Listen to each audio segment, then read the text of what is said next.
kept pushing on, but then you went too far.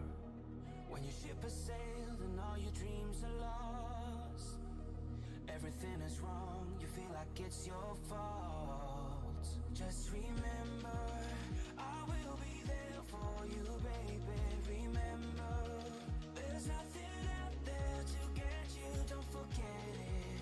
When life throws lemons, just call me. Just call me. Just call me.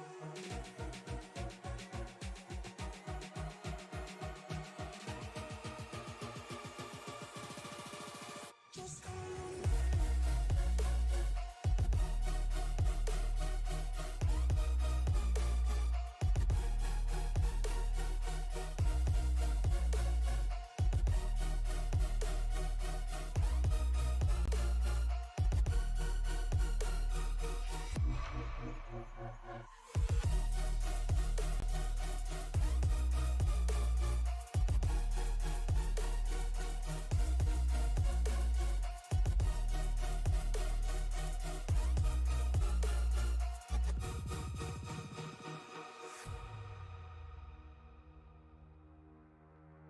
You're stronger now than you ever been. You gotta leave now, it's time to catch the wind. You will climb up high and look through the clouds, and when you're feeling low, I know you'll bounce back. Oh, and just remember, I will be there for you, baby. Remember, there's nothing out there to get you, don't forget it. When life throws lemons, just call me. Just call me. Just call me.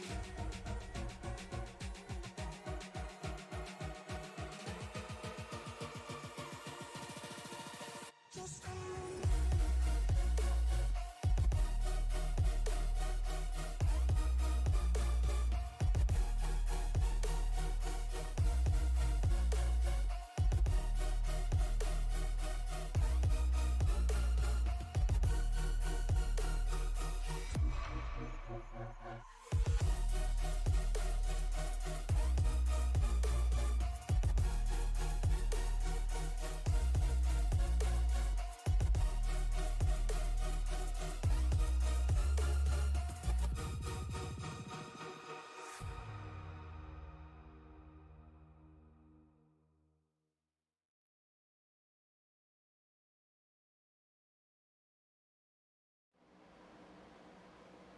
Welcome everybody into Sim Racing Media.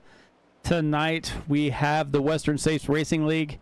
This time they are coming to you from Nashville Super Speedway for round number 13. I am Mike Demoney up in the booth. Joined with me as always is Mac Nelson. Mac, how's it going, man? Going good, Mike. And you know, after last week at Atlanta, I'm ready to see what these guys can do this week in Nashville. I think it's going to be a really good race. Yeah, definitely. Had Atlanta rolling last week in the Xfinity. Now we jump back over to the Next Gen Series for 120 laps here.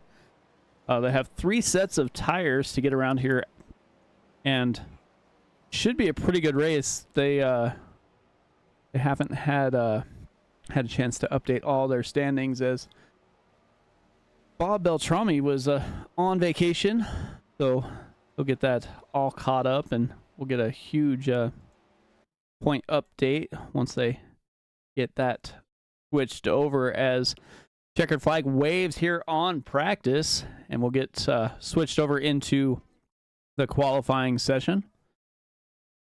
Justin Michael was the fastest in practice. We'll see if he can be the fastest here once they start qualifying as well. Looks like he's on track right away almost.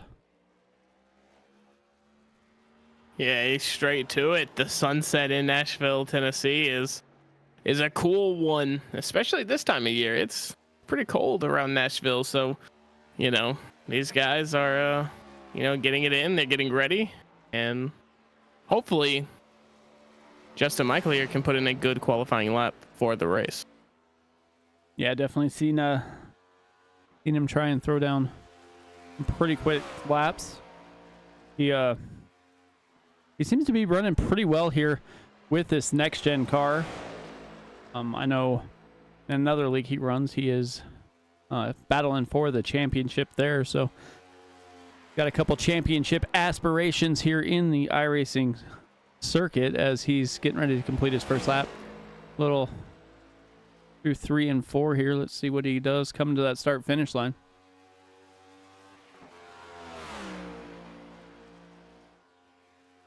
Well, not too fast. He actually was the slowest of the guys that just completed the lap. Matt Schlosser was the fastest with a 29.94. These guys are not holding anything back as Schlosser gets into the wall. Charlie Widener up there with a 29.89. And these guys are throwing it down. JTW 29.85. And I mean, yeah, seeing some, rare names up here. Not to say that it never happens, but we are seeing rare names. But hey, show flowers. Give Charlie Widener his flowers. He is a race winner here in the WSRL this season. So, good for him to show that increased form. And, maybe it'll be a good night for him. Yeah, you never know. Justin Michael just ran his second lap with a 29.70. Charlie Widener, 29.80. Ryan Steele up there with a 29.87. Michael Melfeld Jr., 29.86. And these guys definitely are not holding anything back tonight. It's kind of Bob Beltrami coming back from vacation with a 29.85. Yeah, well done to Bob Beltrami. The last time we've really seen him a mainstay up in the front was, I think, around week 3 or week 4 at Charlotte Motor Speedway. He had a really good race there. But, for the most part, kind of a mid-pack guy, makes sense. He's been here a long time, the game or the sim now is not the sim that he once played all those years ago. So I'm sure, just like everything, the young guns are they're just nuts, man. There's some incredible pace here from young drivers on the sim. Oh, there definitely is. Mike Fisher. Okay, he's the number 4 this week. 15 on the scoring pylon. 29.76. Seeing some new names here as well. Martin Tuck with the 18 machine with a 29.83. Andrew Schulze completed his 2-lap stint with a 29.87. Butch Davis just finishing his in the FBR number 43 Chevy with a 30.01. Dennis Fuson, a 30.07. Come back here to Lyle Swearingen.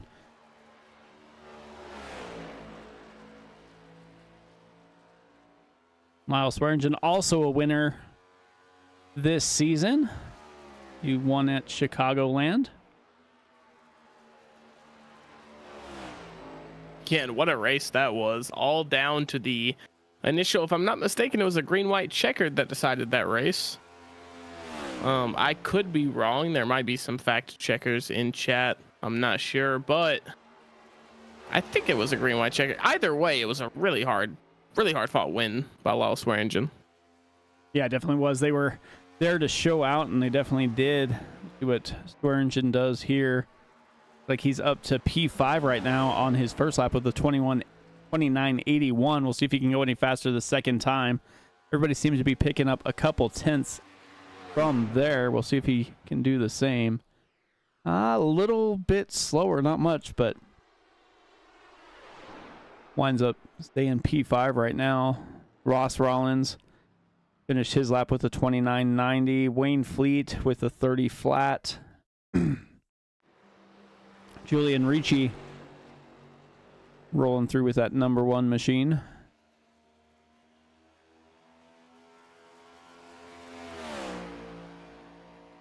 See what he can do as he starts his initial hot lap here.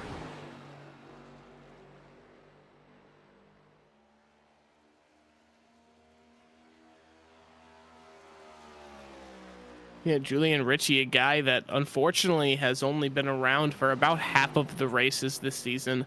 I believe, we're on round 13, right? Round 13? Yep, round 13.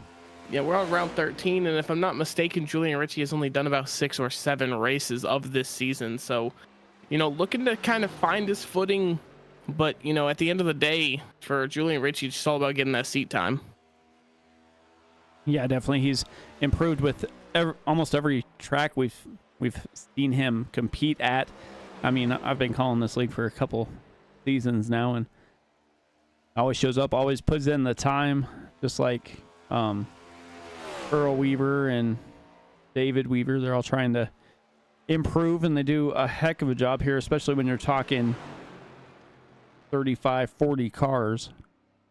I mean, this league is huge on track, and just as I switch to Barry Phil, he gets into that outside wall right before he's supposed to start his qualifying lap, so he'll check that down and see if he can get reset to start making his lap again. We've had 27 drivers complete their qualifying laps. Right now, Justin Michael top of the board with a 29.70. Mike Fisher not too far behind with a 29.76. I mean, even like the top, we'll go top 10. 29.86 to 29.70 is, not terribly far apart, as these guys are going to be battling around this Nashville circuit here. Yeah, Nashville is one of those tracks where the draft is going to be super important going down the backstretch. So turns 1 and 2 are going to be infinitely more important than turn 3 and 4. Obviously until that final lap comes, and then, last corner kind of means everything. But for the most part, if you're going to want to keep solid race pace and keep up with this lead pack, that's probably going to consist of the likes of Justin Michael, Lyle Swearinger, and Andrew Schulte, JTW. Those guys that show, rapid pace week after week, you're going to have to stay in their draft, capacities, because if you lose draft going down this track, it's only going to cost you tenths, and before you know it, you're back in the mid pack. Yeah, definitely. It's going to be one of those things that you're going to want to try and figure out pretty quickly. I mean, the banking on the turns is 12 degrees, backstretch is 6, so you definitely want to try and get pulled down that backstretch. I mean, when you're heading through the tri-oval, you really can't do much about the draft there, because it's not really straight, and you can't really get quite the pull you do, on that straightaway. But Barry Phil up there with the 30.43. Jeff Schmeier trying to get his qualifying lap in now.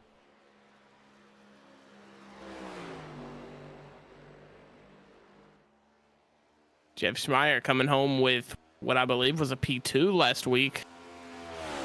He almost was able to get it done, but unfortunately it just was not his day. But could today be his day? Unfortunately, first lap he ran a 30.15, but I'm confident his second lap will be better.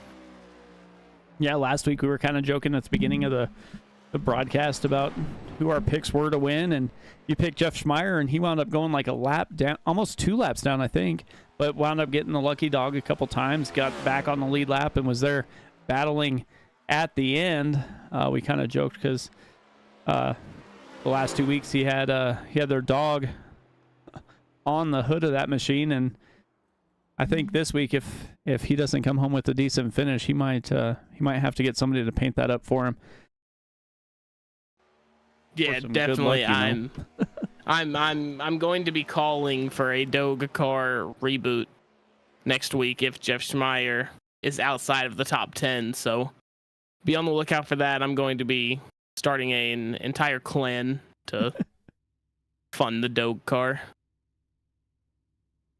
Definitely, these guys are done with qualifying, and we'll get these guys loaded in their cars and go through the starting grid.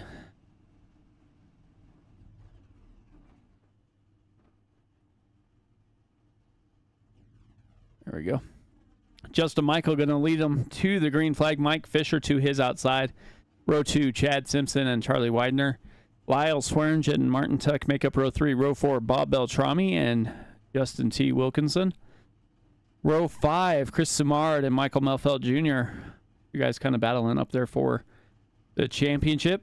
Ryan Steele and Andrew Schultz will round out row 6.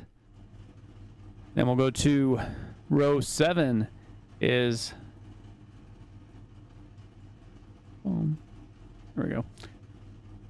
Is going to be Cameron Ingram and Ross Rollins. Matt Schlosser and Dan Brazington make up row 8. Row 9, Carl Burke, Wayne Fleet. Butch Davis and Wayne Hutchinson make up row 10. Mac? And P21, Julian Ritchie, we talked about him earlier. And speaking of talking about, Jeff Schmeyers in P22, not in the Doge card this week. P23 is going to be Dennis Fuson, Earl Weaver on his outside. And then row 13 is going to be Brian Barnes in the number 4 and Rob Gall on his outside.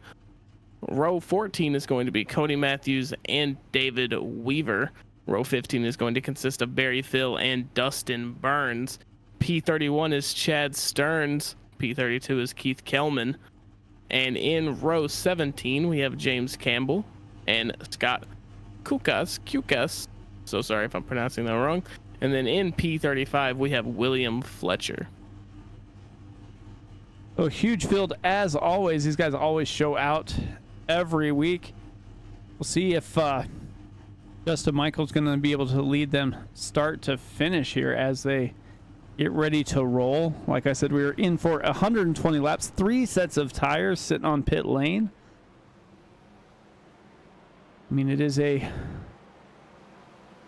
concrete racing surface. 1.33 miles.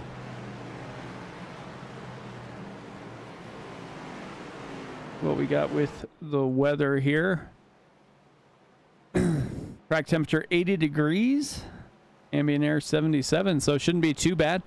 Usually, if you come here and you get a little heat on that concrete, the tires start to wear out and you start slipping and sliding a little bit more. I don't think that's going to be an issue, as the track should cool off as we go through the night here. Yeah, this racing surface is going to be a lot cooler in temperature than it would be in, say, noon or 3 o'clock or 5 o'clock. So these drivers are going to reap the benefits of that. Pace car is already in. Justin Michael with the button, getting ready to hit that Geico restart zone. And he is down and away already. Like he's got a pretty decent push there from Chad Simpson, as he is now out in front of Fisher and Simpson there.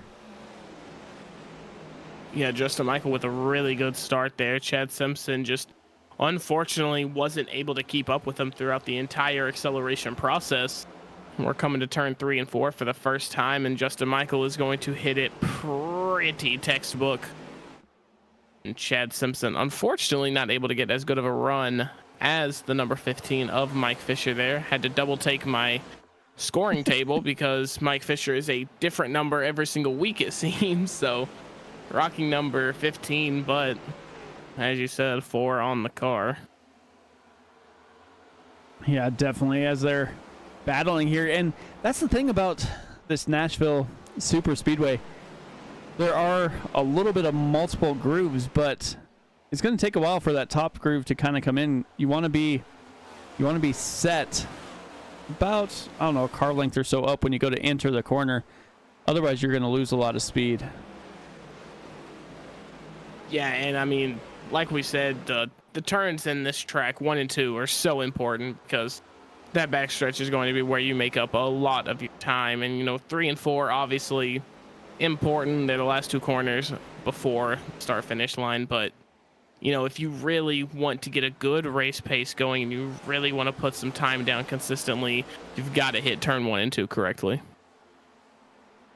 Yeah, definitely. You want to set that up. You want to be following that car that's in front of you, because even if they're out a little ways, you can catch that draft and get pulled up almost to the rear bumper by the time you hit 3 and 4, which will only help you gain positions as you come down the front tri-oval area there. As you kind of see these guys gaining time as they're, going through 3 and 4. We got a little battle back here with Butch Davis, Carl Burke. And looks like Chris Simard there as well. Yeah, Chris Simard, somebody who is currently sitting as a title contender. So, unfortunately, not the best start to his race as he's down 7 positions. But, I feel like this happens with Chris Simard very often. We see him in kind of the trenches, just fighting his way out from, an early mistake. And he still, comes home in a really good position when the checkered flag does indeed fly. So, almost just normal to see Chris Simard struggling for the first 25 to 30% of the race now. Yeah, it's almost like he tries to, I don't know, I'd say save tires, but he always seems to run just, basically maintain about, a little less than average lap time. He'll fade back a little ways, but he's always managed to work his way through the field. He lets everybody by, and then as they burn up their stuff, he kind of slowly makes his way back to the front. This seems to be his strategy of, saving tires and working his way back through the field. Whoa, yeah, and Carl Burke. Still going, still sliding down into the infield. Oh, clicks that inside wall. We'll see if he can get going here. But since one car is all that's affected, we should stay green. Yeah, one car and it was down in the infield, so. Justin Michael, he does not want to see a yellow flag right now. He is in a flow state almost right now. He has got a 1.5 second lead over Lyle Swearingen in P2 and, nonetheless, the rest of the field. So, Justin Michael hitting the apex perfectly right now. Yeah, you can do that when you're the only car, within couple seconds of yourself there. Doesn't have to worry about cars in front of him. He can run his line. He can kind of pick and choose where he wants to try and see if his car's a little bit faster entering the corners, or when he can accelerate more on exit, because he doesn't have that pressure that some of these other guys do. Like right now, Lyle Swearingen and Chad Simpson, they're on the same FBR team, I do believe, even though Simpson's not running that classic paint, but they're working pretty well together. JTW up 4 spots, sitting P4 right now. Yeah, JTW, someone who has unfortunately over the past 3 or 4 races either gotten himself into some bad situations or has just been collected in some bad situations. So not exactly in the best run of form at the moment, but it's never too late to turn that around. And with the season starting to dwindle down in races, he's got some aspirations to jump some spots on the standings. Yeah, he definitely does. He works pretty hard. We see him week in and week out, improving and trying to get up there. As Charlie Widener goes down to the inside, it's going to get by Mike Fisher. It looked like Bob Beltrami snuck through there as well in that number 14 Beltrami Salami board there. Yeah, good scheme out of Bob Beltrami. One of my favorites that we've seen on the grid thus far. So it looks like he has a couple new ones on there too. Not just the Salami one. Looks like he has a Lions Club maybe on there too. Yeah, engine it up a little bit, man. Yeah, it's looking good. It's looking good. He's expanding on the ever-growing Beltrami Salami empire, conglomerate, some would call it. As, he just keeps getting these calls. Lions Club called him up, said, hey, I want to be on your race car. Bob Beltrami said, cool, just eat some salami, and bingo, deal was done. Definitely look at these two coming up through the field. Ryan Steele up 3 spots there. And just to the inside of the 18 machine is the 43 of Butch Davis. Butch Davis, biggest mover of the race, up 10 spots already within 14 laps. Yeah, it was a little alarming looking at that standings table after qualifying was through and seeing Butch Davis in P19. He is typically a P6 to P 10, 11, 12 qualifier most of the time. So unfortunately, probably just missed the mark a little bit, had to lock in, and now he's, driving his race at his pace. Yeah, definitely. Ryan Steele also one of the guys that seems to kind of save his stuff. He's He works pretty well at doing that. If it's a fuel mileage race, I'd take Ryan Steele almost any day of the week, as he just seems to, I don't know, get the most out of that fuel mileage situations. But he's up 4 spots. Andrew Schulte making his way up too, up 3 spots. Cameron Ingram. All these guys are kind of just taking their time moving up the field, inside, outside, not really pushing too terribly hard at the moment. Yeah, you know, you're exactly right. And honestly, it's what you almost expect to see out of a Nashville Superspeedway. Everybody knows that the beginning of the race is so important that you don't fade out of this, you know, kind of cycle with the lead pack. You've got to, you know, really keep up with them, because they can grow their lead so quickly, and the draft is so important here. So, you know, these guys electing to not necessarily go to war just this second, and they are, you know, working together, trying to get some laps down.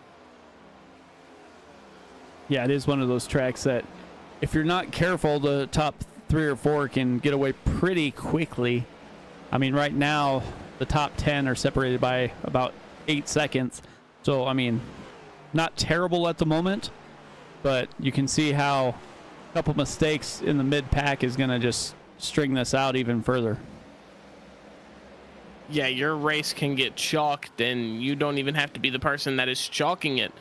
You know, collection is big here at Nashville Superspeedway, and with the track being, you know, kind of narrow, and, you know, the racing line being kind of one line dominant here, it's very hard to avoid something like that. And, you know, if there's a big crash ahead of you, or somebody is spinning out in turn 3 and 4, you know, there is a chance that you're going to get collected, and that's just the risk you have to take racing in Nashville.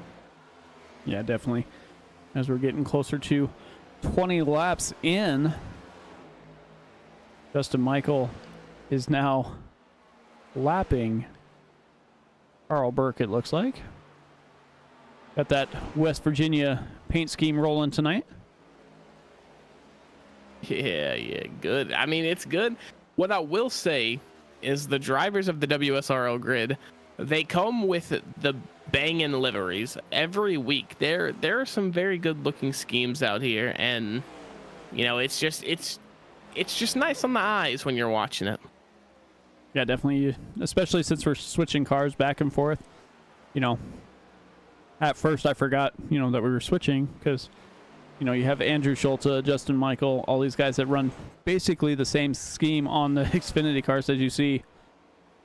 Who is that getting loose? Looks like that is James Campbell. But running pretty much the same scheme every week. And then we switched to the next gen, and it gave us new liveries to pay attention to and see what they do with the next gen series. Like Lyle Swearingen and Chad Simpson are trying to catch up to the lap traffic as well.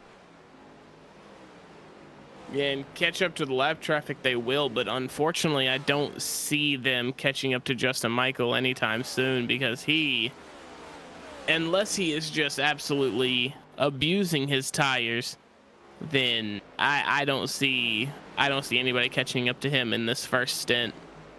He has just been on top of it. Yeah, speaking of that, last lap for Justin Michael was 30.33. The last lap for Lyle Swearingen was 30.32. So he's not going very much. I mean, he hasn't gone faster than the guys that are chasing him, other than at the very beginning of the race, it looks like.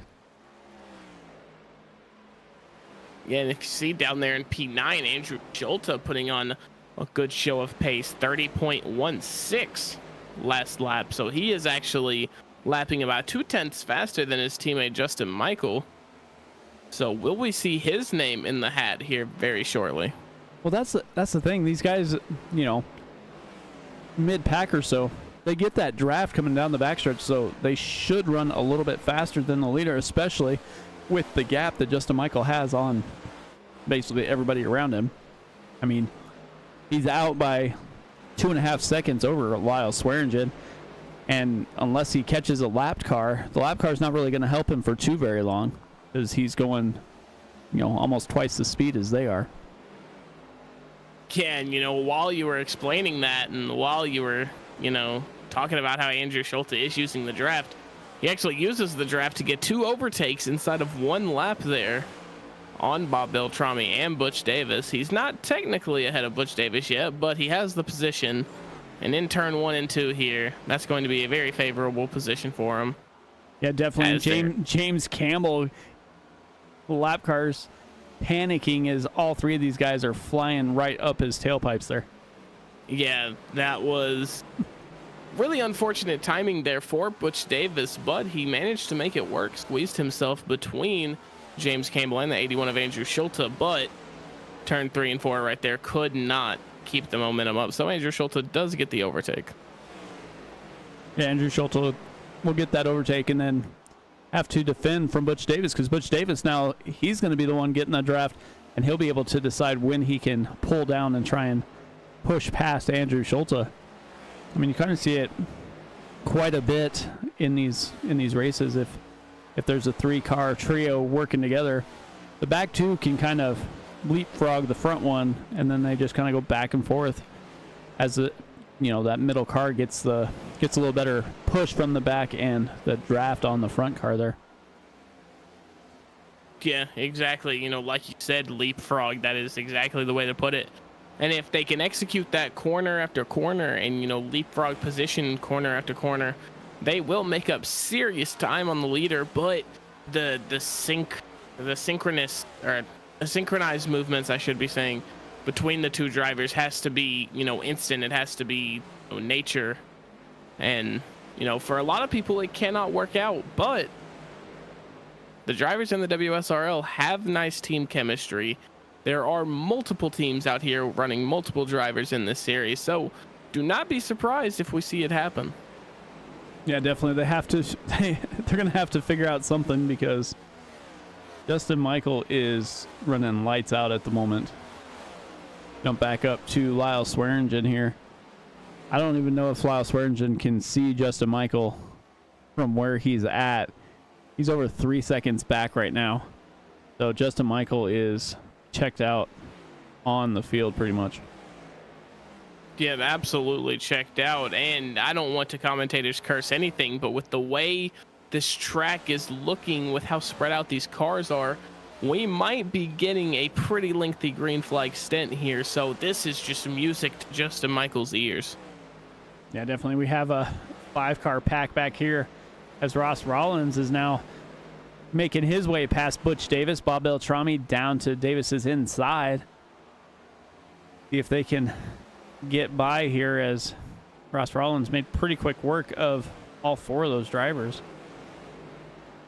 Yeah, and Ross Rawlings, round 1 winner at Kentucky here this season in the WSRL, so he is nothing to sneeze at as well. He can definitely get up front, and he can make a case for the lead just as much as, the heavy hitters can. So, look out for the 91. Yeah, definitely. And as we're doing that, I was kind of watching Chris Simard work back and forth in front of Mike Fisher and Michael Melfeld Jr. trying to find his way through the field here. He's down to the inside of Cameron Ingram trying to get a few spots here. He's got some pace. He just keeps running into cars at almost the wrong time. Yeah, and that's something that you're going to have here at Nashville Superspeedway. They call it a superspeedway, but in all reality, it's just a small intermediate track. You do have the long backstretch and all of that, but these corners are banked pretty high up, so you almost get that short track feel like you would at like Bristol or Richmond, which is what makes this track so unique. But it makes for side drafting in the corners, and that dirty air can really throw your car off if you are behind 2 cars that are side drafting. So, to be able to progress in a pack sense here, if you're in the corner and the draft can't carry you to that overtake in the corner, you're going to have a hard time making a move stick.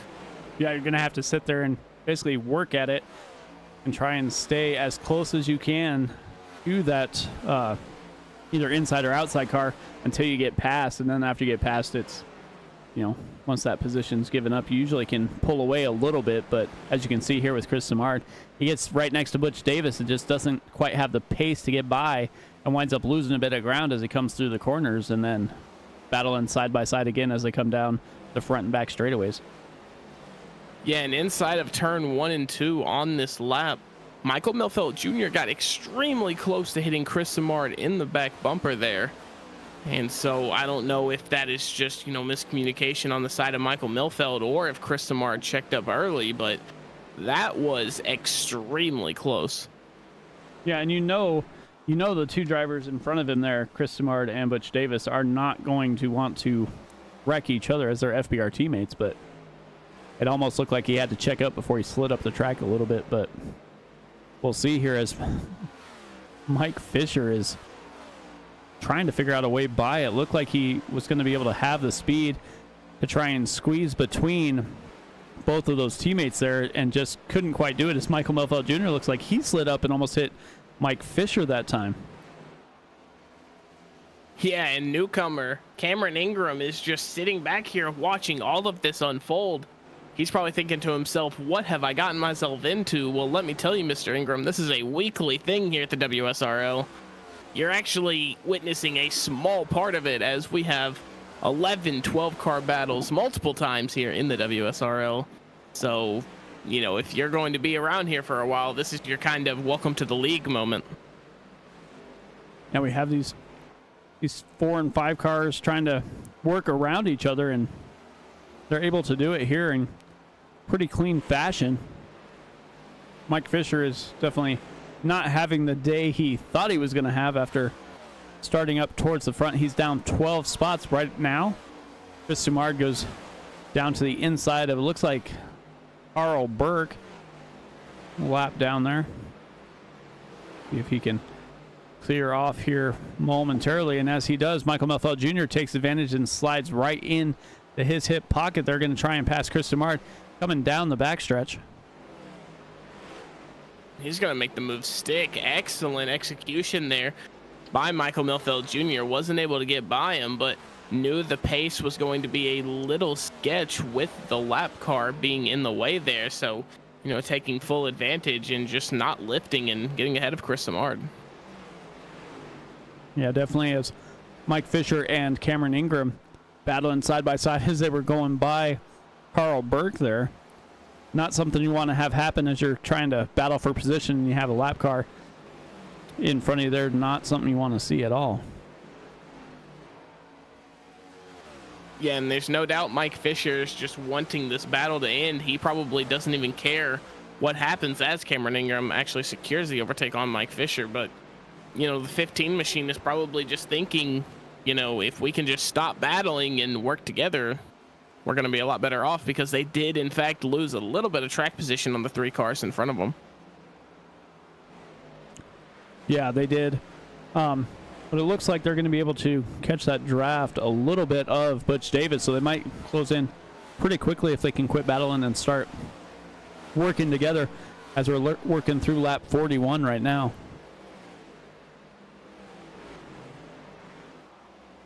Yeah, and only a couple of cars, James Campbell and Barry Phil, are the only 2 cars on the grid right now to pit. Barry Phil did it on lap 17. James Campbell just did it a couple of laps ago on 36.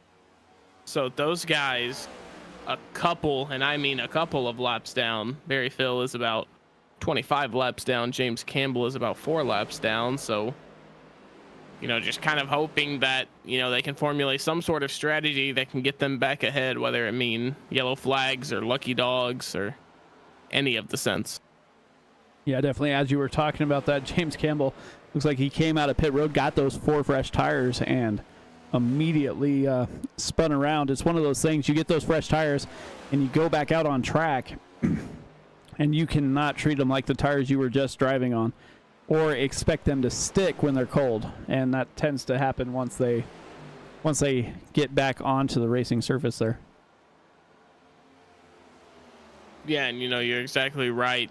Tires do behave so much differently, and at a track like Nashville Superspeedway, those cold tire laps are going to mean a lot to how your car is going to behave during the stint, because you have got to baby them up properly, let them warm up naturally, and, unfortunately, did not happen for, I believe it was James Campbell. Was he the one that spun after he James pitted? Campbell, Yeah. and it might have been even Even Carl Burke, because he entered pit lane and then jumped out and went right back in. But as we were talking about that, we saw Chad Simpson was up in second, looks like maybe a little bobble, or Lyle Swearingen just got a huge push there from JTW as they are now second and third, but they still are almost 6 seconds back of the leader here. Yeah, Justin Michael putting on an absolute clinic right now, as he is surgical with these apexes here at Nashville Superspeedway. And, you know, he is just hoping that that flag does not turn yellow at any point in this entire race, because I'm sure he is thinking one-stop race. He's going to cut it in half at around lap 60, and he is going to try to send this thing home. Yeah, definitely. And it looks almost like these guys in second and third here, second, third, and fourth, are almost trying to do that leapfrog action that we were talking about, as all three of them have been able to lead within the last, lead this group anyway, within the last few laps. Now we see Justin Wilkinson out there leading, Lyle Swearingen in the second of this pack, and Chad Simpson back towards the back. We'll see if they get a little more speed in a couple laps and maybe switch it up again to try and close that gap down. But even with everything that they are doing, Justin Michael is still out here all by himself. Yeah, and you know, it's unfortunate for the P2, 3, and 4 spot of JTW, Lyle Swearingen, and Chad Simpson, because they are unfortunately just not staying close enough together to really reap a benefit of doing this whole leapfrog thing. You know, Lyle Swearingen was getting the toe down the back straight, but he just wasn't able to execute the move because he just couldn't keep up with JTW, and then the same with Chad Simpson. So if they can't get things, you know, sorted out, ironed out in their run to catch Justin Michael, then they're not going to catch him at all. Yeah, that's definitely right. Looking back through here, trying to see where there's some action going on, but everybody's starting to get kind of spread out. Looks like Bob Beltrami, Chris Sumard, Mike Fisher all kind of battling, or that's not. Who's the six? It's a lap car there of David Weaver. I'll say they were all kind of battling there, but it was over pretty quickly here. Mike Fisher is starting to lose touch a little bit here. Yeah, Mike Fisher, unfortunate first half of the race for him, as he started P2 and is currently down into P13. And one guy I'm kind of surprised at now is Butch Davis, who's making that huge run towards the front, was up multiple positions up inside the top 10, and now he is starting to fade back. He's currently running P14, but he's still up 5 spots from where he started as he's getting passed by Wayne Hutchinson there.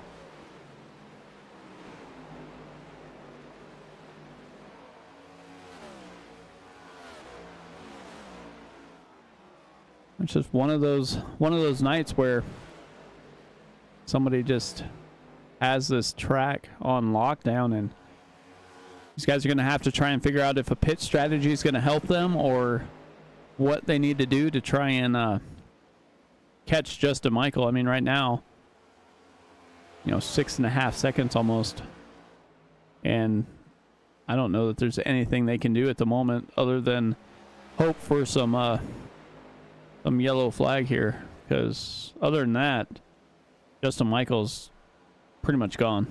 Oh, sorry, Justin. Sorry. I didn't say it.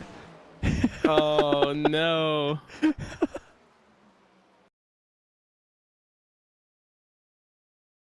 Earl Weaver and Julian Ricci.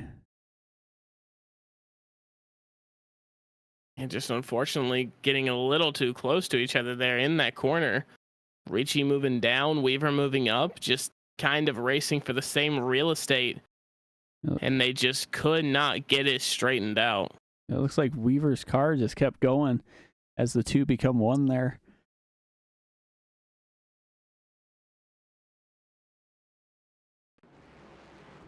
I'm going to say that's probably going to make it a pretty easy decision for everyone here. as everyone's probably going to come down pit lane, probably make their, I'm going to say, one and only pit stop.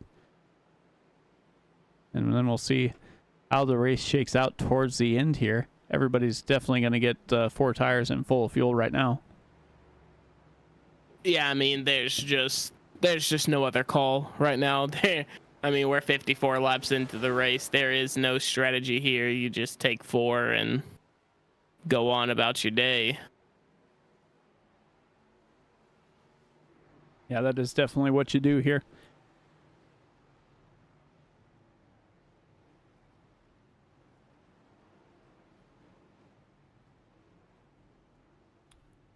Ooh.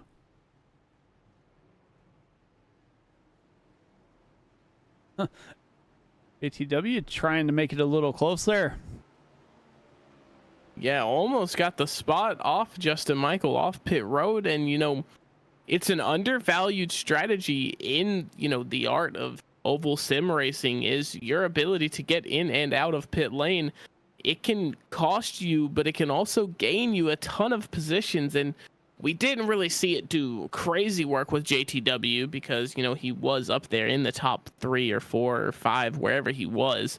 So not up that many positions, but he almost dethroned Justin Michael for the race lead, and that would have been a huge W.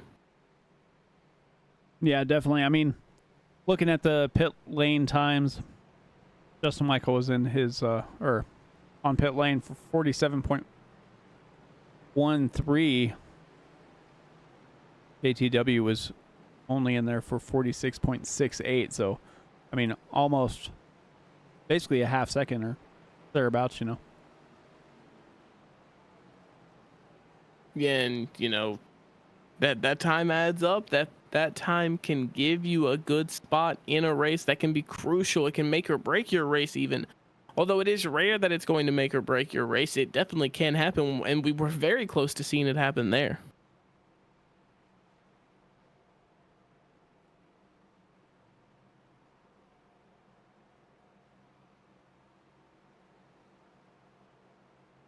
Back through the field here.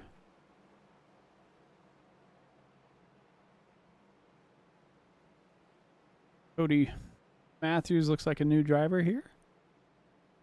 Wayne Fleet, Keith Kellman. This is the first time I've seen Wayne Fleet not be number 6.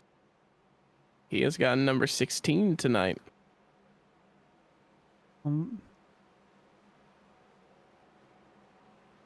What in the world? Michael Melfeld Jr.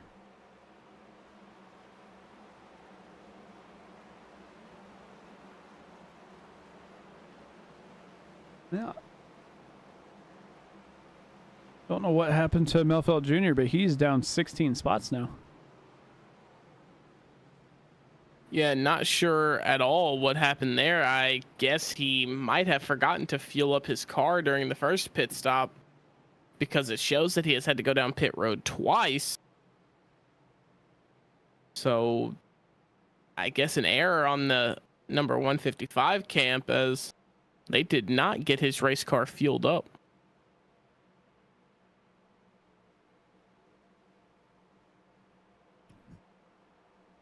Yeah, so with that, we'll go back to the front with Justin Michael and Justin T. Wilkinson. On row 1, row 2 is Chad Simpson, Lyle Swearingen. We'll see what happens here once that pace car makes that left-hand turn.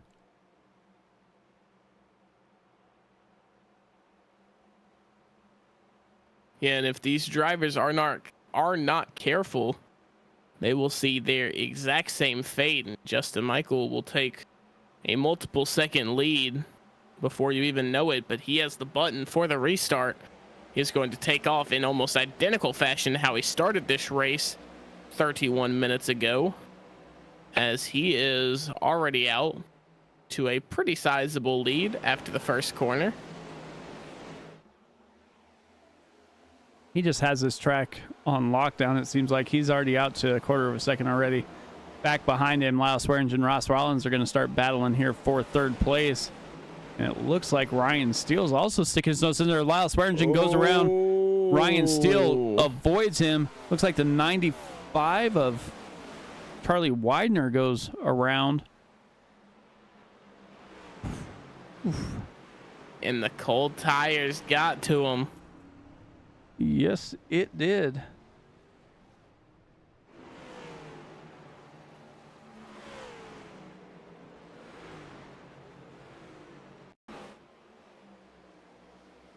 And you can see up front, in front of Charlie Widener here, Lyle Swearingen turning sideways. Ryan Steele slowing down, trying to see where he's going to go.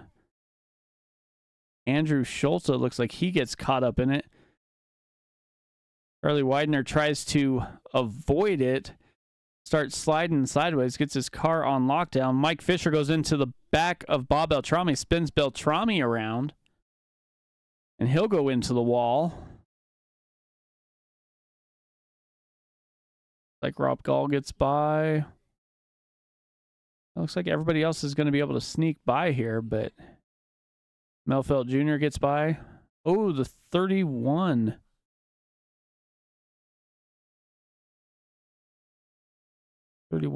Oh, I don't know which one that is. Because we have two 31s on track now.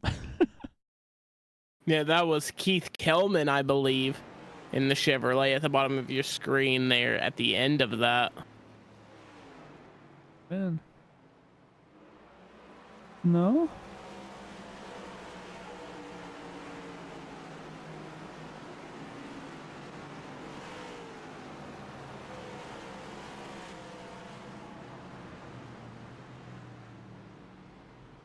Let's take a look. Yeah, it was Scott. Yes. God, yes.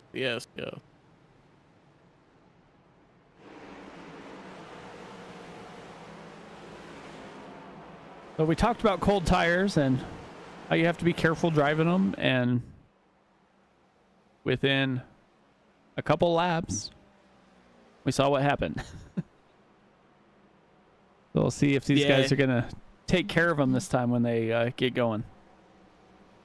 Yeah, and hopefully we're not falling victim to the cautions breed cautions theory, because we went almost an entire half of the race with no cautions, and now we've had two in the span of 10 laps. So hopefully that is not the case. These guys here at the WSRL are pretty clean, and they are, they're good racers.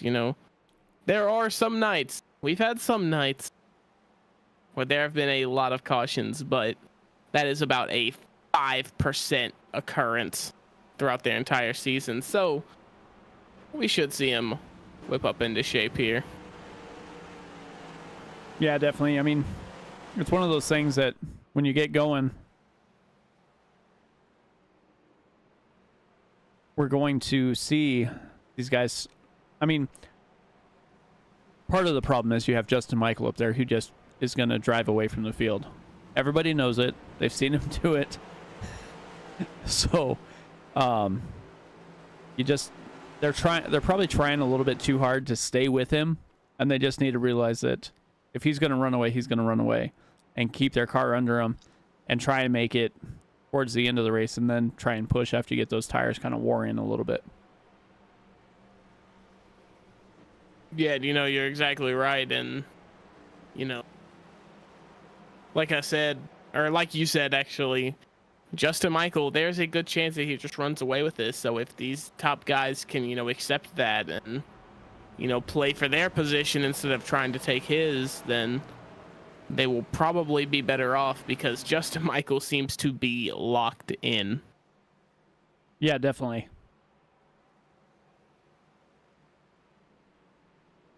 But we'll see once these lights go off on the pace car. We'll see if they can get stacked up and ready to go once again.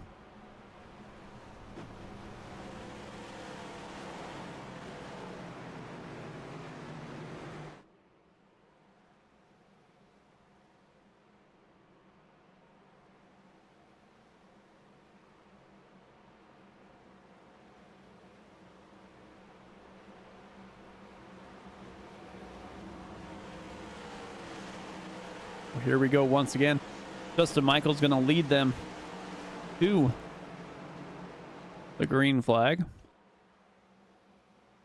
Gonna be a little different in row 2 with Ross Rollins and Ryan Steele back there. Yeah, Ross Rawlings so far making big moves, looking to become a 2-time winner this season instead of just a 1-timer. And he has definitely got the pace to do it, but Justin Michael has been looking Thanos-esque this race.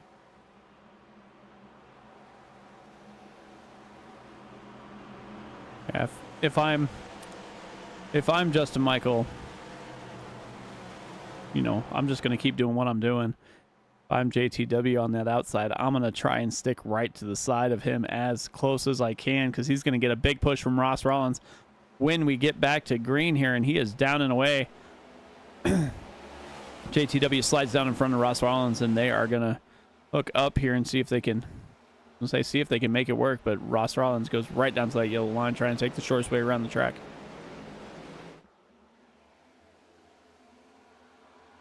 Yeah, we get, the 0-0 there of Cameron Ingram getting a little squirrely on those cold tires, but he keeps this straight. No harm, no foul. Yeah, definitely. You definitely can tell the guys who know their tires are cold and not going to stick, because they seem to be riding a little bit higher and almost running a little bit slower, not completely, you know, out of the throttle, but allowing their car to come to them a little bit more, as Chad Simpson and Butch Davis. Butch Davis back inside the top 10. Yeah, he has been everywhere. He has been everywhere in this race, and you know, it just seems to be a natural occurrence here in these Tuesday night races. He is just going to come and go as he pleases. He definitely is. He's down on the inside, working his way up through the field. Cameron Ingram right in front of him, and it looks like Matt Slosser's trying to make his way around the 42 of Chad Simpson as well.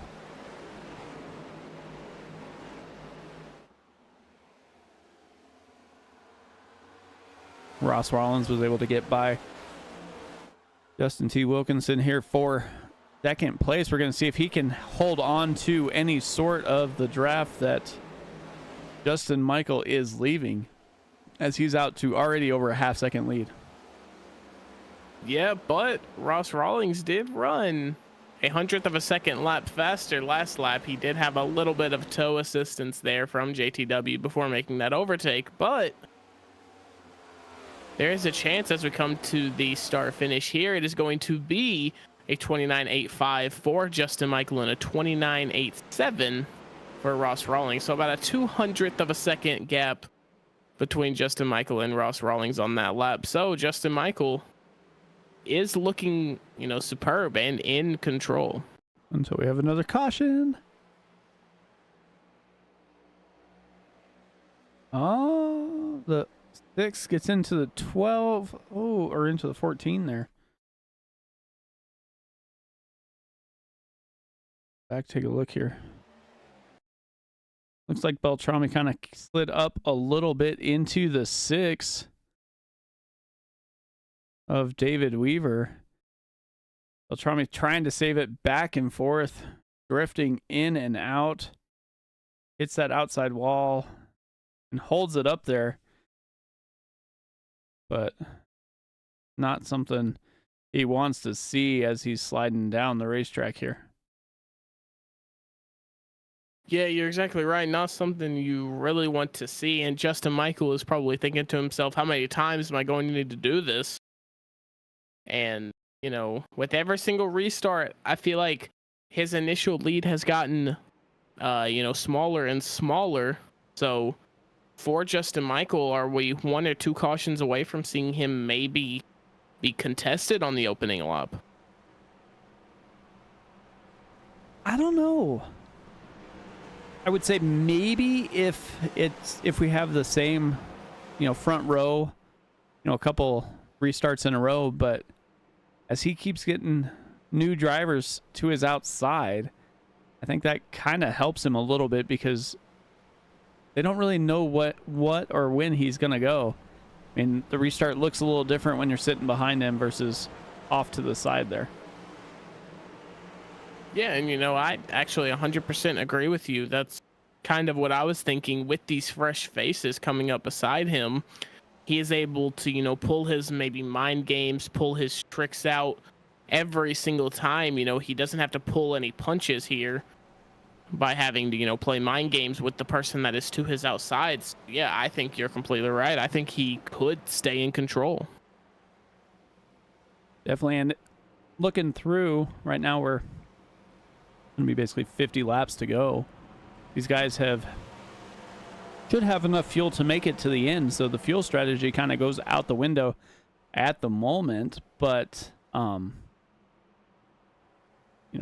many heat cycles can you take on some of these tires before they start wearing down, especially if you're one of the guys who are making pretty big moves? I mean, Ross Rollins is up 12 spots, Butch Davis up 13. Chad Stearns, the 05 biggest mover of the race, up 20 spots right now, running P11.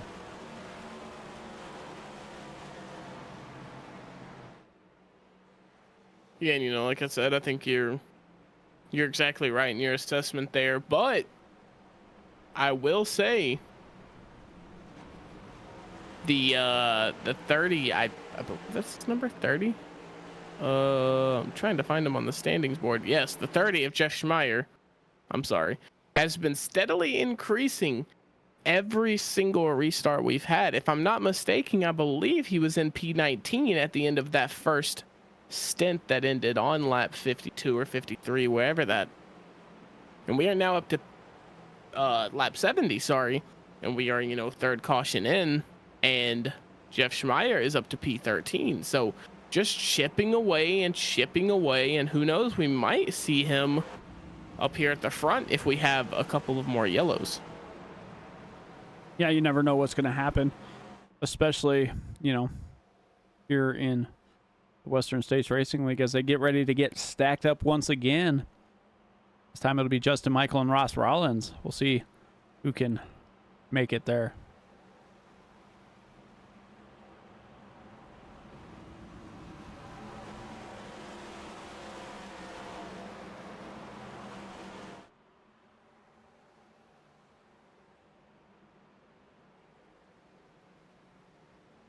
Yeah, it's something I just noticed looking at the timing screen here.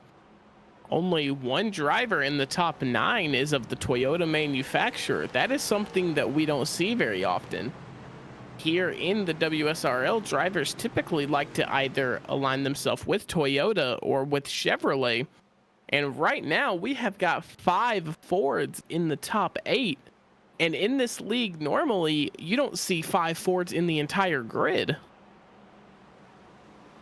Well, I think that's in the Xfinity series. I don't know that almost anybody really runs a Ford. It's kind of funny. Maybe it's a Toyota. One of them, they avoid it like the plague. It's kind of funny, but these guys are all stacked up once again. Coming through 4, pace car will make that left-hand turn. We'll see if Justin Michael can get out to about that half-second lead that he gets almost every time here. Headed to that Geico restart zone. Wastes a little time, down and away. It's a pretty big jump once again. Martin Tuck fell asleep there at the start. He is already down into P5, now make it P6. He just unfortunately was not anywhere to be found there once they hit the loud pedal there. And that is going to be very unfortunate for him and Butch Davis, who is currently stuck behind him. Yeah, Butch Davis had nowhere to go. He's like, what in the world just happened to me? As he is going back a little ways. Was able to slide down in front of, looks like, Andrew Schulte there.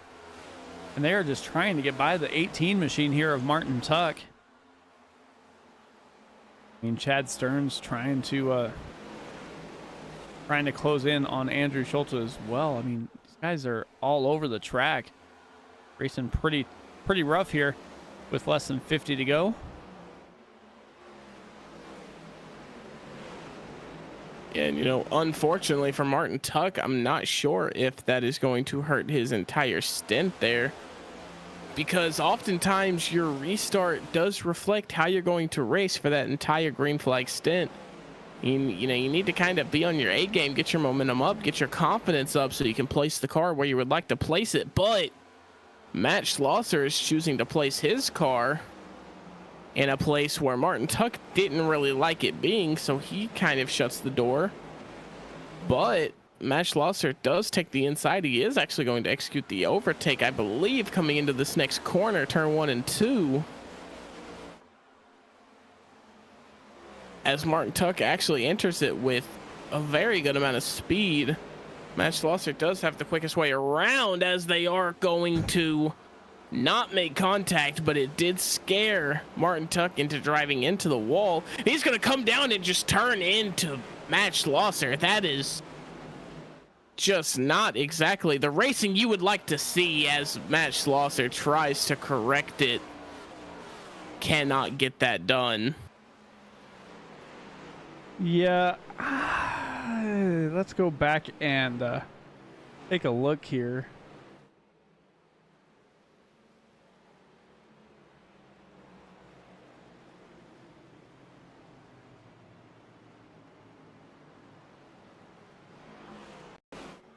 We'll stop it here. Let's see.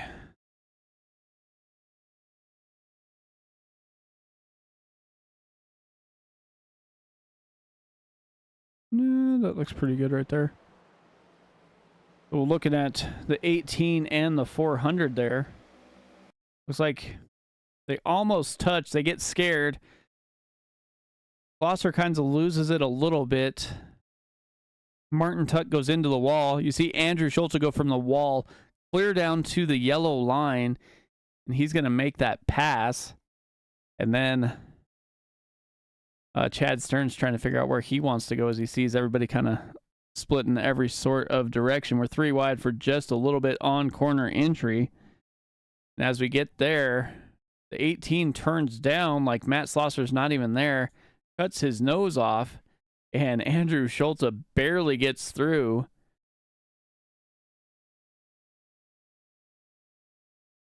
Yeah, and to be fair, for everything that happened, they actually kind of shook it off very well. Martin Tuck managing to keep it straight. Matt Schlosser just barely slipping and barely sliding, and it just got to a point where it finally caught grip at the worst time. He probably had his wheel shifted to the right to kind of counter steer it, and unfortunately just catches grip and goes straight into the wall. Yeah, definitely went straight into the wall. Got Jeff Schmeier caught up into it. Michael Melfeld Jr., the 68 of Lyle Swearingen. I mean, everybody's just everywhere trying to avoid it. I mean, nothing you really can do about it. I mean, they get scared from each other. They go to avoid each other. One hits the wall. One just loses grip, and basically he almost drove it for almost a lap. I mean, really. And then all of a sudden, as it's drifting through the corner, he steers to the right to keep that car going straight, and then all of a sudden, like you said, caught grip, turned right into the outside wall, and I mean, nothing anybody really could do about that one. But we'll be working, lap 80 probably when we go back green here. Yeah, and unfortunately for the 18 of Martin Tuck, just an absolute disaster of a couple of laps there. Sleeping on the start, losing multiple positions, and then basically just driving in to the person on your inside there. That is not exactly the best look for Martin Tuck, as I believe this is his first race this season. As I take that back, this is actually his second race in the WSRL this season. I thought I had seen that name before, but I was not completely sure. But what a nightmare for him. Yeah, definitely not something you expect to see here. But like I said, it's a concrete surface. So once you hit that wall, you kind of bounce around and try and figure out where you're going. I mean, not too much he could have done there. And Matt Schlosser, I want to say he was almost drifting for at least half a lap. before he wound up catching grip and crashing there. But I mean, you try and keep the race green. You try and keep going in the same direction, and it just didn't work out very well there.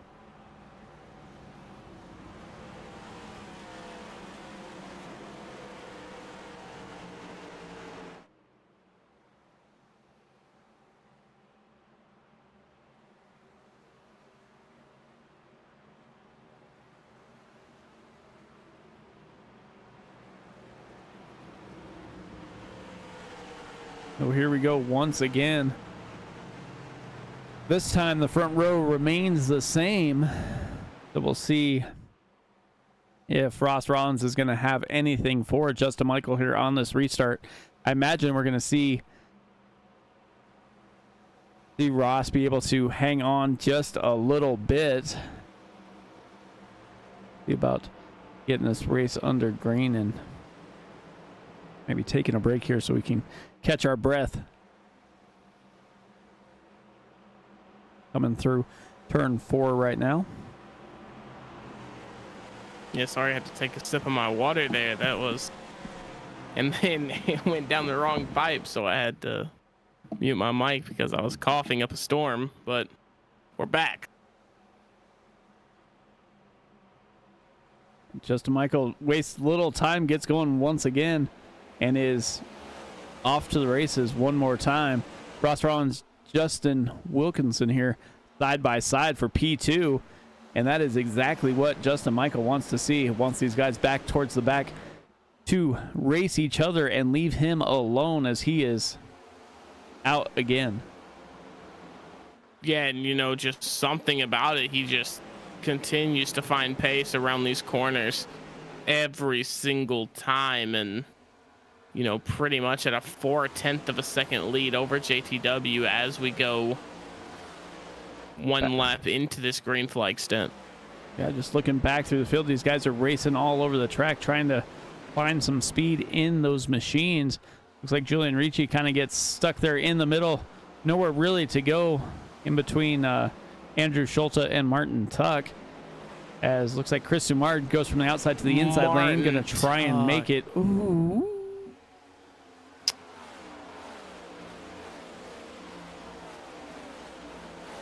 Maybe we Martin Tuck is. We need to just not talk about that 18 machine.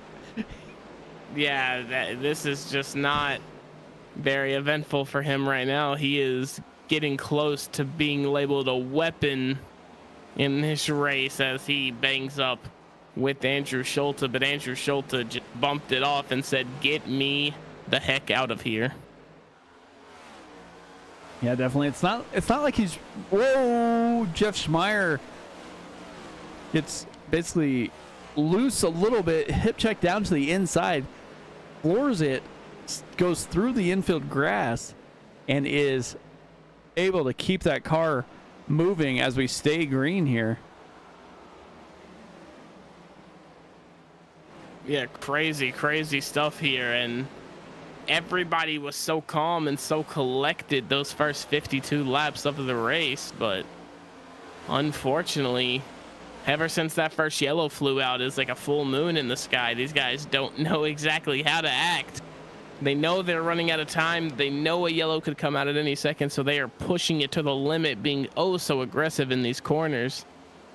And for the most part, it is not paying off. No, definitely not. They're trying to figure out a way around the track to get, especially some of these guys towards the back. They got caught up in a couple of incidents, probably took their fast repair, wound up towards the back. They know they have speed in their machine. They just can't figure out how to get around here, which that's one of the problems when you come here to Nashville. If you lose that track position, you have to work like 4 or 5 times as hard as anybody else around you to try and get that track position back. And that is what Lyle Swearingen's having to deal with right now. Yeah, unfortunately for Lyle Swearingen, has not been a day to remember so far. He has been collected. He has been beaten, battered, and he is just trying to make something out of nothing. And, with time dwindling down, we're coming up on 33 to go. it is looking like maybe a bad finish here for Lyle Swearingen. Yeah, it looks like he's going to have to try and do something. But, I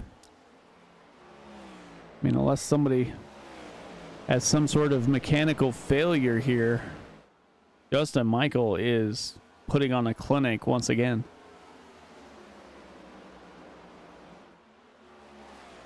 Yeah, Justin Michael, we've seen it, multiple times this season. He has just taken a race, by the reins and just controlled it and dominated it. And, we see it in the Formula One season. Max Verstappen, he has already won the championship with 6 rounds remaining. Well, let me ask you something, Mike. After tonight, there will be 6 rounds remaining in the WSRL. Is it safe to say that Justin Michael has the championship? With what's coming, I don't know that he would. I mean, I think it's going to be tough for anybody to catch him. I mean, we do have, 4 drop weeks. Right now the standings are missing, a couple races here, but I mean, he already has 4 wins. He's, usually runs inside the top 10. I think it's going to be hard for anybody to compete with him. I mean, you got Andrew Schultz, Michael Melfeld Jr., and Justin Michael all within 30 points right at the moment. Andrew Schultz did get a win at the Glen, I do believe. And then, Justin Michael didn't run terrible, but it's going to be tough for anybody to catch those guys. Yeah, for sure. And, just when you think you might have Justin Michael's number figured out, you might have the best racer this season kind of pinned down. His teammate Andrew Schultz is arguably the second best driver on the grid this season. So for that, you have just this 2-headed horse. It's like Dame and Giannis at Milwaukee this year. It's going to be something special, and hopefully these guys link up for multiple seasons to come. Yeah, they definitely seem to know what they're doing here. And we'll see what happens once all these points get put in. But I mean, after Nashville tonight, we go to New Hampshire, and then we have, Darlington. And then after that, we got that bye week for Halloween, and then we head to a couple little short tracks, Richmond and Bristol, and close out the season with Vegas, Daytona, and Phoenix. So, I mean, I think it's going to be tough.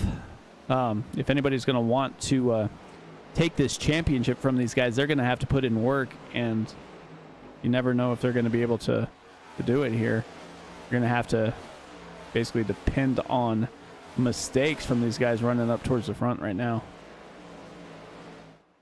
Yeah, and unfortunately, Michael Milfeld Jr. is really the only one in close contention as it stands now.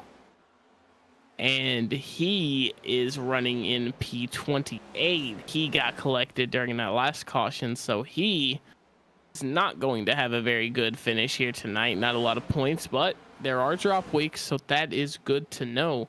However, the other person within fighting range of Andrew Schulte and Justin Michael for this championship is Ryan Steele, who is currently in P3. So while Justin Michael, assuming all things, stay green and, we finish the race as it is right now, Justin Michael is going to get a lot of points. That is true, but Ryan Steele is going to be right there with him, getting a decent chunk of points as well. So, all it takes is one mistake from Michael somewhere in this season, and Ryan Steele and Michael Milfeld Jr. and even his teammate Andrew Schulte will be right there on his neck. Yeah, definitely. You kind of look through the standings and, all the adjustments that they do. We'll see what happens here.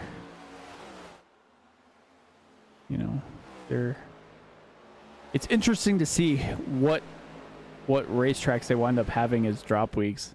And just looking through the race by race standings, Ryan Steele right now. His worst race, he only got 25 points, and that was back in Kentucky in the season opener. I mean, but Justin Michael, when he does race, his worst race right now is at Iowa, where he only got 22 points. So it's going to be tough when you start calculating all the drop weeks and everything else going on as well. As this race is headed into the night here. 98 laps, only 22 left to go. Yeah, and as we get into the, these last few laps, although the tire degradation is going to be high for some of these guys, we are looking at almost 50 laps ran on these tires for the likes of Justin Michael, Ross Rawlings, and, the entire top 6-7.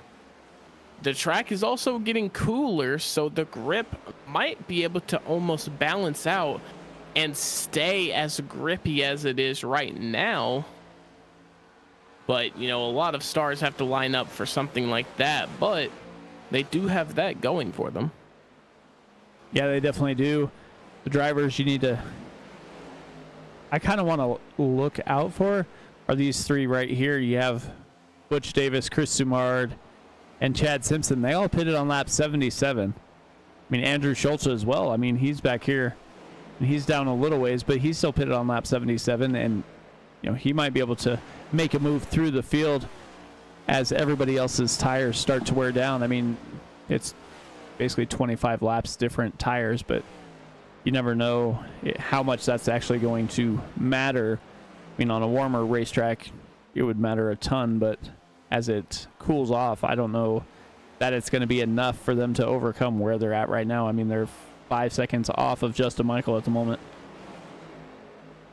Yeah, and 5 seconds when you're talking about Justin Michael is a long time, because he is running right around the same lap times, if not faster. Actually, it is faster. Oh, well, that lap, Justin Michael actually ran the exact same lap time as Butch Davis and Chris Samard. So, unfortunately for the 43 and 77 Chevrolets, they are not really putting a dent in Justin Michael's lead whatsoever. Yeah, they definitely aren't. They're hanging around here, but they are running, decent lap times as we're getting closer to the go time for those guys. I mean, if they're going to want to race for the lead, they're going to have to try and make some moves to get past, these next few drivers, Wayne Hutchinson, Justin T. Wilkinson, Charlie Widener, and try and close in on, Ryan Steele, who's up here a couple seconds ahead of them. And then, it's starting to spread out up front. I mean, Ross Rollins is a second and a half ahead of, Ryan Steele, but Justin Michaels is over 2.5 in front there of Ross Rollins. So 16 laps to go. It's going to be, somebody's going to have to do something somehow to reel in Justin Michael. Yeah, and if they cannot figure out how to reel Justin Michael in on this track and or any track that we go to in the future, then I think this championship might be wrapped up in his name. But, I'm giving him a lot of praise here tonight. I'm acting like he's basically won the championship. No, that is not true whatsoever.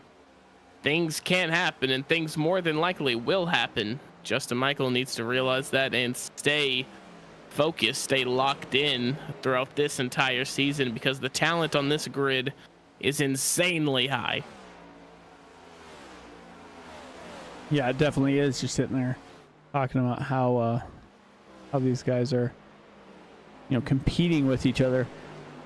The caliber of driver that has joined Western States has only improved, and these guys show it week in and week out. Yeah, we've had, similar winners all season, multiple winners. I mean, Justin Michael has won 4 times, maybe 5. Ross Rawlings has won. Charlie Widener, Lyle Swearingen, Chris Sumard. I mean, It's going to be interesting to see what happens once we start getting these drop weeks, because, I mean, Chris Simard has lost quite a bit of ground because he missed a few weeks. I think he missed 3. So he's going to have to make every race that he gets in count here. Yeah, I mean, you're exactly right. I was just looking at the standings myself, and yeah, Chris Simard, I know the standings are outdated, but at the time of halfway through the season, he had missed 3 races. So yeah, for someone, you're exactly right. Every race counts, and unfortunately here at P8, which is by all means is a good finish. That is a good finish in such a heavily stacked lobby when it comes to talent-wise. You know, these guys are insane. The grid is at an all-time high in talent, but when it comes to defending his case on winning the championship, tonight is not exactly the night you need. No, it's definitely not. It's not. I mean, especially when, you know, when you're talking about, you know, Justin Michael, you know, Andrew Schulte, all these guys up towards the front, that it's rare for them to finish outside the top 10. Oh, and we are under caution.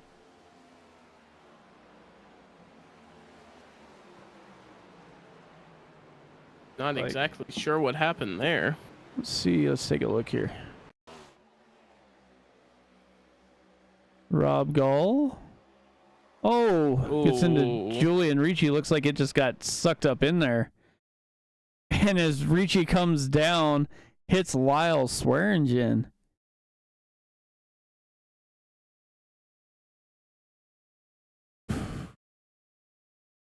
And the 10 there of Cody Matthews runs right into the side of Julian Ricci there.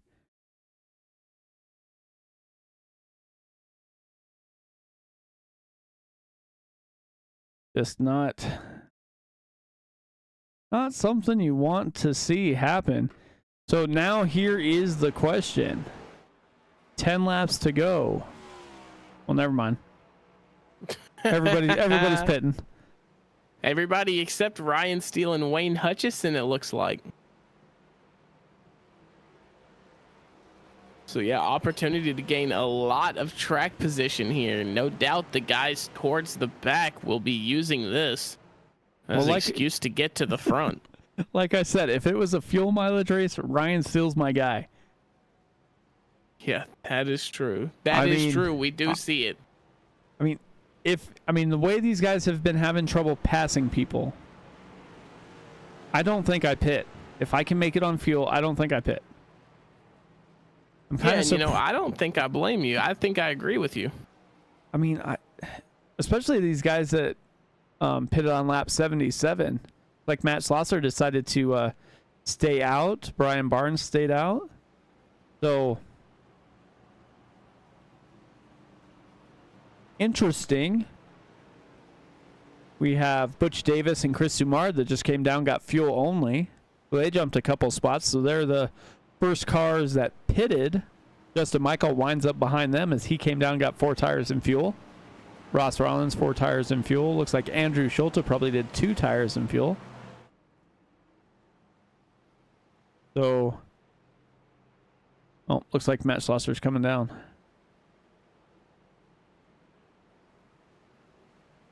So that will leave 3 cars that last pitted on lap 53 and Brian Barnes, who last pitted on lap 77. Everybody else came down pit lane to get at least get fuel. Yeah, get fuel. They did indeed, and you know, for the most part, I'm nervous. I'm nervous about where this race is going to end up. We've got Ryan Steele, who, like you said, is the king of extending his runs further than they need to be extended. You know, you've got Wayne Hutchison, who has been up here before. Dennis Fuson, who we talk about week after week, just cannot get his grips right, cannot stay out of the trouble, gets collected in what seems like every single big crash we have here in WSRL, even when he's not the one that caused it or received it or anything. He just gets collected. So can this be Dennis Foussaint's night? Yeah, you never know. I mean, you got to take some chances. You got to do something, because if everybody came down pit lane and, didn't do anything other than what Justin Michael did, Justin Michael was running away with the race, hands down. But you have guys that took chances, and yes, they probably might have made a mistake, but these guys are definitely going to be running a race that is going to get them a better position at the moment. Yeah, and I mean, you're exactly right. And, for the likes of Ryan Steele, Wayne Hudson, Dennis Foussaint, Brian Barnes, they're probably not going to end up winning this race or being, in the top 3, but they could. Yeah, they could. And even if they aren't, they might end up at the back of the top 10, but it's better than where they were sitting at before then. So, nothing but a win-win situation here. You just have to make sure that in that process, you don't mess up and accidentally hit somebody or maybe hit the wall from understeer. You've got to lock in. Your race is not over yet. Yeah, definitely.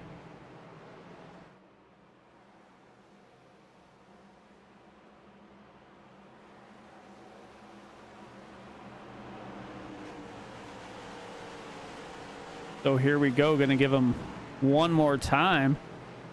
Pace car is in. Ryan Steele with the button this time. First time we've said anybody but Justin Michael. Get to that Geico restart zone. He is down and away. Didn't waste any time. Got there right away, and he is off. He's out to almost a half second over Wayne Hutchinson. Brian Barnes hanging down on the inside, but look at now. Butch Davis, Chris Sumard sliding through turn 1. See what they can do as they come out of turn 2. Yeah, Ross Rawlings putting the pressure on Chris Samard, giving him a little tap in the back bumper saying, hey, man, there's not a lot of time. We have got to go. As Ross Rawlings is taking that inside line and looking to get a pass done on Butch Davis. But here comes Andrew Schulte in the places that you do not expect him. He is getting a triple overtake done on his teammate Justin Michael. Chris Samard and Ross Rawlings, as Chris Samard gets sideways, somehow is going to save it. He is going to end up in the wall, though, but does not ruin Justin Michael or Andrew Schulte's race. That was an insane save from the 43 of Butch Davis. Yeah, Butch Davis. Not Butch Davis. I apologize. Not Butch Davis. Butch Davis was there, but Chris Sumard was sideways every which way but loose. Ryan Steele loves seeing what he's seeing. He's still out to over a half second lead. Butch Davis trying to make the most of it up to P2. Last pit on lap 111, and he is making those fresh tires go to work here. 4 to go, coming down the backstretch one more time. Yeah, as the 81 and 87 of Andrew Schulte and Justin Michael are going to have an exponentially harder time getting to these leaders because of that run-in they had with Chris Samard. Butch Davis passed Ryan Steele like he was standing still. But don't look now. Look who's showing up. Andrew Schulte, Justin Michael, 3 and 4, closing the gap on Ryan Steele pretty quickly.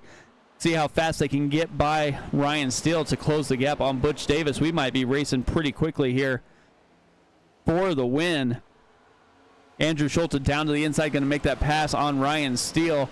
Butch Davis still out to half a second as Justin Michael slides in right behind Schulte. And here we go. Yeah, 2 to go. We have got the 2 teammates in Andrew Schulte and Justin Michael. They are going to try to catch Butch Davis as fast as they can. This could come down to the very last corner. We're coming down to 3 and 4. Butch Davis in the 43 Chevrolet about to take the white flag. Yeah, Butch Davis takes that white flag. Justin Michael is sending it as much as he can. He knows he led every lap except for the last few here. And right now, it looks like he's going to have to settle for a P3 finish as Butch Davis is starting to draw away, coming through 3 and 4. and Butch Davis is going to win here at Nashville. Andrew Schulte in second, Justin Michael third, Chad Simpson hangs on for fourth, Ross Rollins finishes fifth. And after that move, Ryan still brings home a top 10, finishes P9. Yeah, frustrating day for Justin Michael, no doubt, as Chad Simpson's going to give Butch Davis a little bump on the back there, as Justin Michael had it for a very, very long time in this race, but Butch Davis struck when he needed to be struck, or when he needed to strike, I should say, and he gets it done here in Tennessee. Definitely the little love tap gone wrong as Andrew Schulte elected to help Butch Davis with his burnout.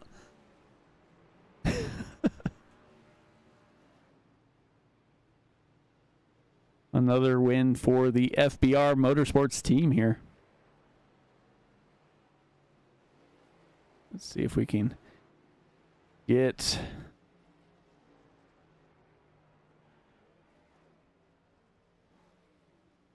Justin Michael up here. I'll let you do the honors for that one. Justin Michael, Mac up in the booth, man. How are you feeling? Oh, led almost all the laps and finished third. It's okay though.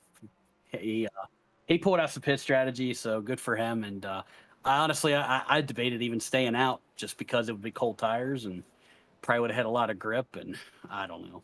So nothing you can do.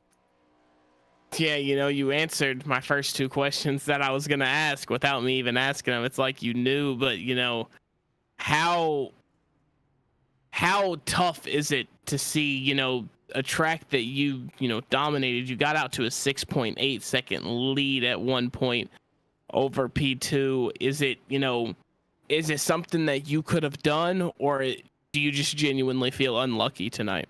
Oh, just unlucky. I mean, caution came out there. If we wouldn't have had the first caution, I don't think any of the others would have happened, because it bunched the field back up, and then same one caused the last one too that really screwed us. So it is what it is. We had a really good car, really good on the long runs. I mean, we were 2-3 tenths faster a lap than some people there towards the later stages of a run. So just the way this thing handles is amazing. This track's hit or miss for me. Sometimes it clicks, sometimes it doesn't. It really clicked tonight. Yeah, well, you showed tremendous speed throughout the entire night, and you did drive it to a P3, still got a podium finish. Who do you have to thank for tonight's performance? Bandit Motorsports, a good group of guys there, Andrew and and Charlie and Michael, good friends that race with us too. And you guys always call a good race. We'll go back and watch some of it. And great league here. We really like it. Bob runs a really good league. So I don't even know where next week is right this second, but hopefully we'll come out and we'll get a good run. Need to gain some points on Andrews, so him finishing ahead of us didn't help. Yeah, well, you did indeed drive it to a podium finish tonight, so enjoy your night. P3 87 machine, Justin Michael. Thanks, guys.